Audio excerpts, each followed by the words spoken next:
மீனத்துக்கு 7ஆம் வீடு அப்படின்னு சொல்லக்கூடியது காலச்சக்கரத்துக்கு 6வது வீடு. அதே மாதிரி இவங்களுக்கு 7வது வீடு அப்படின்னு சொல்லக்கூடியது புதனின் வீடு.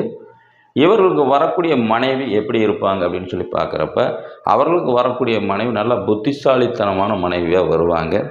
ஒரு தொழில் அப்படிங்கிற ஒரு நிர்வாகம், அதேமாதிரி வேலை செய்யக்கூடிய அமைப்புள்ள வேலையில் இருக்கக்கூடிய ஒரு மனைவியாக வருவாங்க. நல்ல திறமையானவர்களாக இருக்கக்கூடிய ஒரு அமைப்பு அப்படிங்கிறது இருக்குது. அதே மாதிரி நளினமான அப்படின்னம்னா ஒல்லியாக லீனாக இருக்கக்கூடிய ஒரு அமைப்பு அப்படிங்கிறது இருக்குது. சரி, இவர்களுக்கு இந்த பயிற்சிக்கு, இந்த மீனத்துக்கு வந்து பார்த்திங்கன்னா இப்போ நடக்கக்கூடிய இந்த பயிற்சிகள் வந்து திருமணத்துக்கு சாதகமாக இருக்குதா அப்படின்னு சொல்லி பார்த்தோம்னா, 7ஆம் இடத்துக்கு வந்து பார்த்திங்கன்னா 6-12 ராகு கேது இருக்குது. அதே மாதிரி 10ஆம் இடத்தில் குரு இருக்குது, 7ஆம் இடத்தில் சனி இருக்குது. இந்த பயிற்சிகள் அப்படிங்கிறது சனியை பொறுத்த மட்டிலோ இல்லை குருவை பொறுத்த மட்டிலோ இதெல்லாம் வந்து பார்த்திங்கன்னா சாதகமாகவே இருக்குது. இந்த ராகு கேதுவை தவிர